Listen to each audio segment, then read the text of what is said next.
And it's a good evening to Paul Dalligan. Paul, let's get straight into it from the start. State of Origin 2 is looming next Wednesday in Perth, and the Maroons have already made a big move, dropped captain Daly Cherry-Evans for Cowboys Tom Deardon.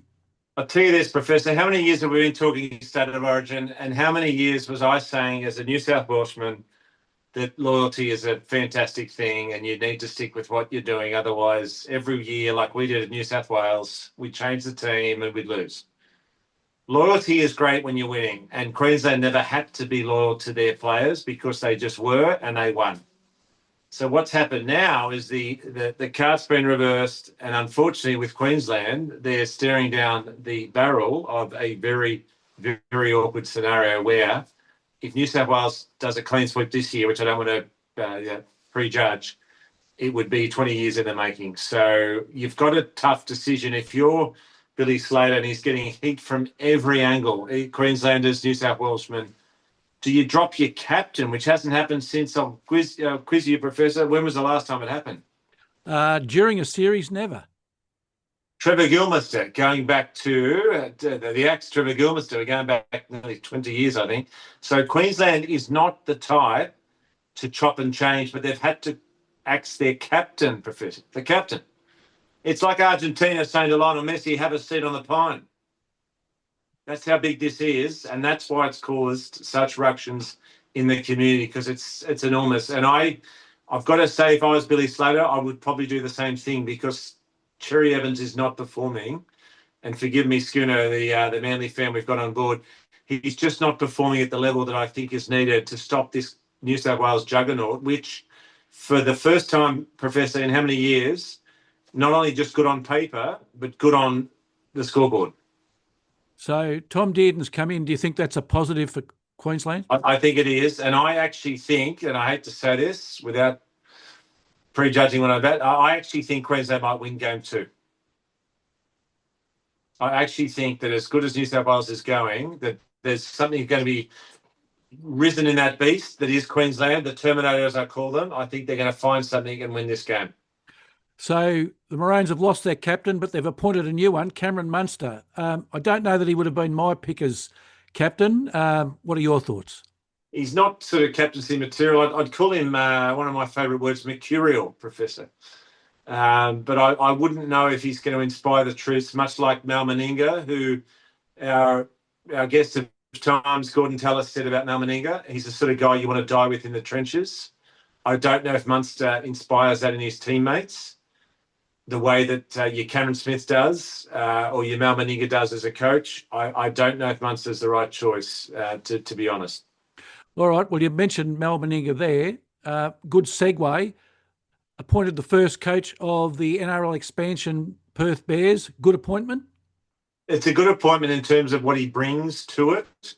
And the same way that Laurie Daly was smart enough to bring Craig Bellamy in as a coaching consultant, which meant he could be in the back of the box, not as irate, but he actually has enough input to get things done. I think that Mal Meninga will have enough savvy coaches on board to actually get the job done. I think it's, without disrespect to Mal, it's a PR appointment in terms of what he can bring, in terms of the players he'll get, and who he can actually appoint under him to actually manage the real-time coaching of it all. Somebody suggested that it was like appointing Kevin Sheedy for the GWS. Yeah, it is very similar, I think. I think Mal's best role was being appointed for the Gold Coast Titans Minister of Culture. Now, I was going to say, it's like being Donald Trump's Minister for Women, but we won't go there at all, Professor. We don't do politics on this show at all, do we?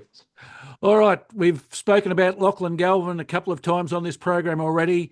Scores a try in his first game for the Dogs. Couldn't start any better, could he?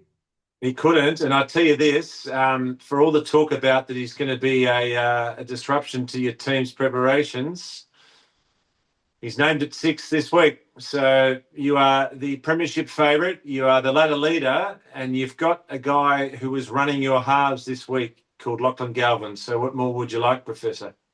Well, not too much more, Paul, and that's another great segue. Let's have a look at the last round, round 14. The Knights 26, the Seagulls 22. Schooner wouldn't be very happy. 16-0 at half-time, the Seagulls were leading. He would have been all but past the post as far as they were concerned?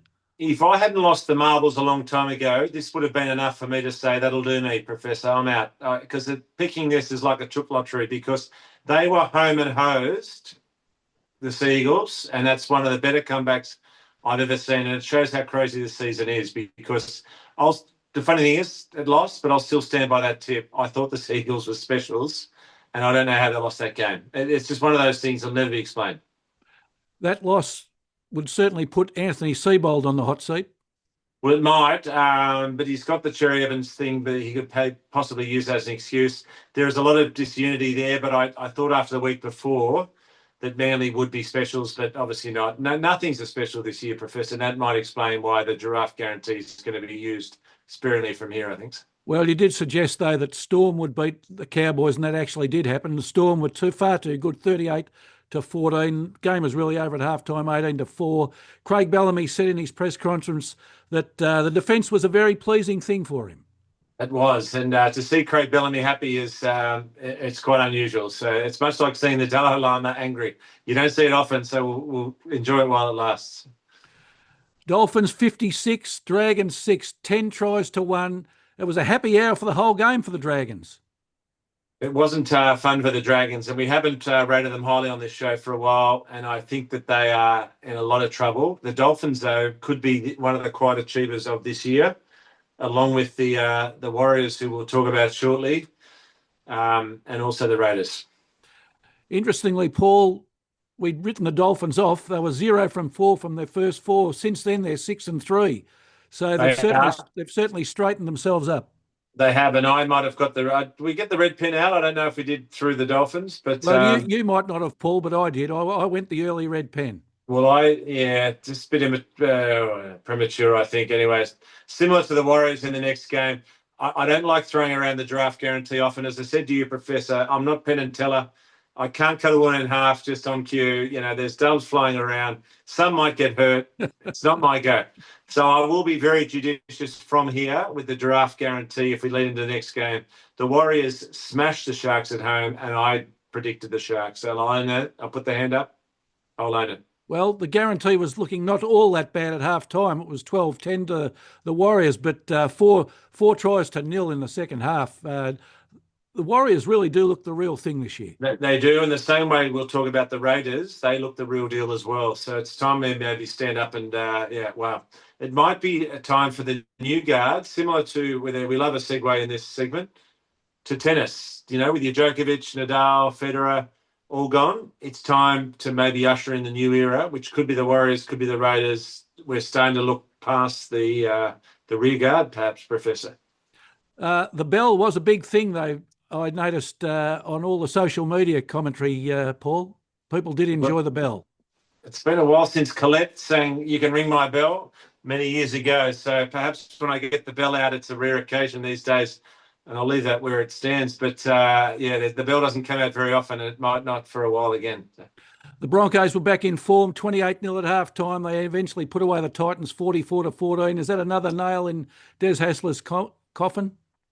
Well, I do know one thing I got right is I told you that Broncos will win at least 2/3 of their games from here on in, and I stand by that, even with the origin period. So I think that Des is in a lot of trouble. Yep. I noticed that he actually took the step of blaming the players in his press conference. Yeah, he does that sometimes. It may be one of those that wasn't us out there, and I wonder who it was if it wasn't them.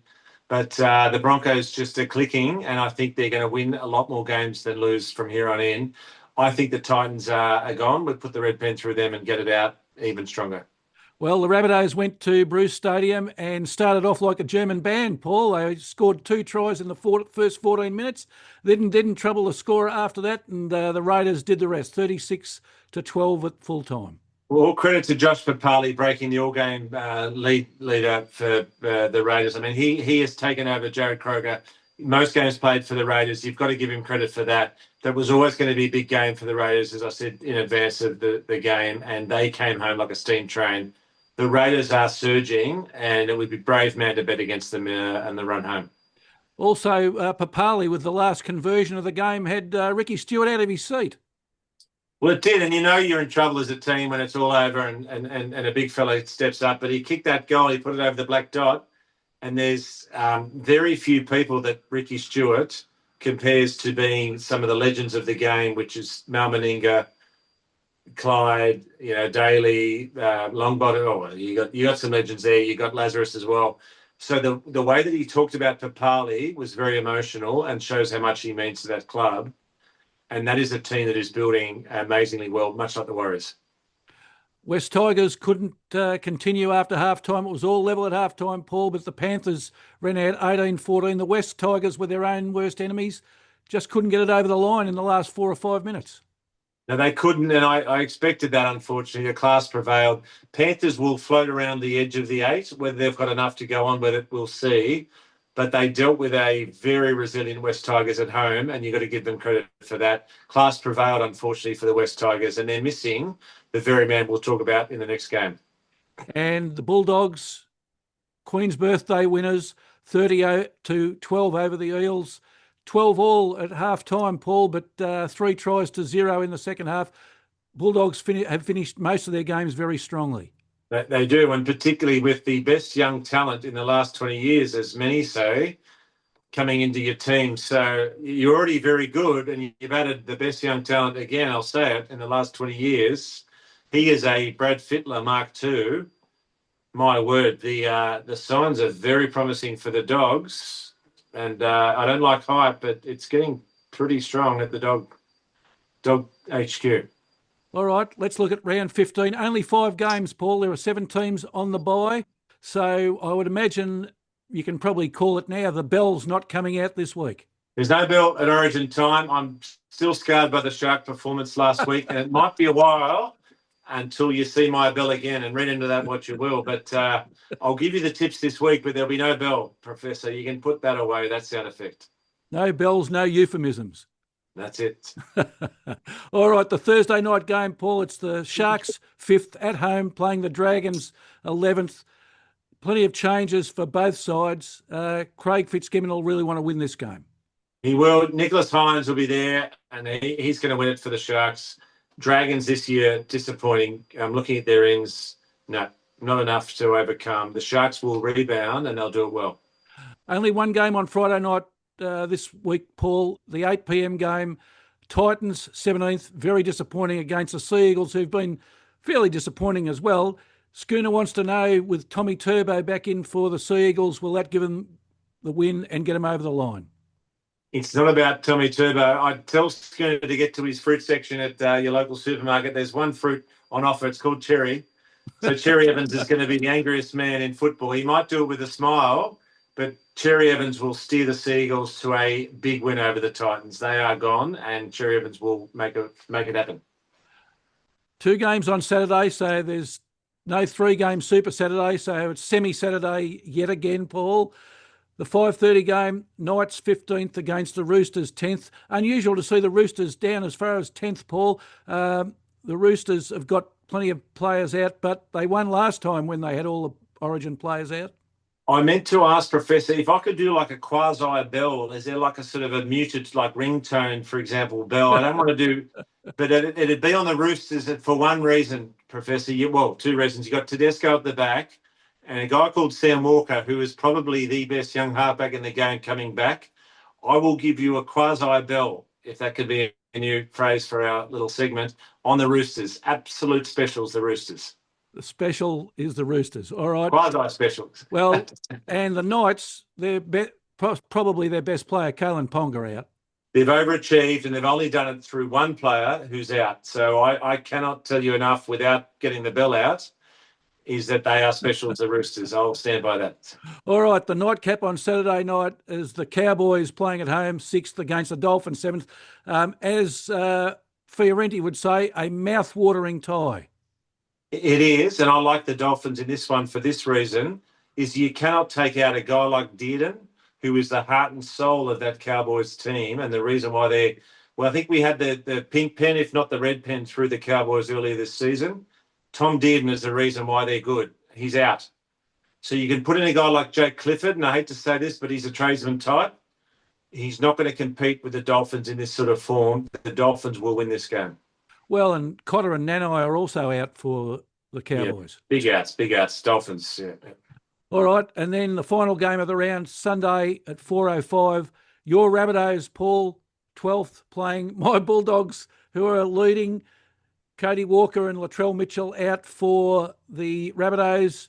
Mann, Burton, King, and one other out for Crichton, out for the Bulldogs. I was going to say those outs of yours, Mann, Burton, King, Crichton, would normally have me a little bit of confidence and a little bit of confidence, but no, not at all. No. I think your Dogs will win this. We are overachieving this year, but I'm looking at that team. You have too much at all the key positions, and the Dogs will win this game, unfortunately, as much as I hate to say it. All right, I see that Lachlan Galvin's picked at number 6 at 5/8. Does that surprise you? Not at all. He is, as I said, possibly the best junior in 20 years. So I would have him straight in there if I was the coach, and particularly when, no disrespect to Sexton on legs as his nickname is, I would be having Galvin running that half combination in the absence of your Origin missing players. I would have no doubt at all that Lachlan Galvin after this game is going to be worth more than what you bought him for. And where would you play Sexton if you were the coach? Well, I'd have him 6 and 7, but the same way that with the Origin halves for New South Wales, there's a lot of talk that are they both going to get on? Well, they only just got on. They got the win. So there's a way to manage two playmakers, and I'm sure that Serrato, the coach, is smart enough to get the two of them playing together to the point where they get the win, because you can make it work in this day and age. It's a very fluid game, rugby league, and they will work because they're two good players. Sexton will know his role, that Galvin's going to be the one who does the razzle-dazzle and does the showmanship. Sexton will steer the team around the park, and I'm worried with Jaden Sullivan and Jamie Humphries, that's not going to be enough for the Rabbitohs. All right, Paul, that's all for this week's episode of the NRL. Now, what we've got to ask the viewers is, don't forget to like the video and also subscribe, because we're getting plenty of views, plenty of likes, and plenty of subscriptions, Paul. So it must be all down to the NRL program. There's no doubt about that. It's time for me to hide the bell, I think, because when I get the bell out, it only spells trouble. But I'll get it back, and when I get the bell out, you'll know about it. I can tell the listeners that as well. All right, Paul. Talk to you again next week. All good. Thanks, Professor. Cheers.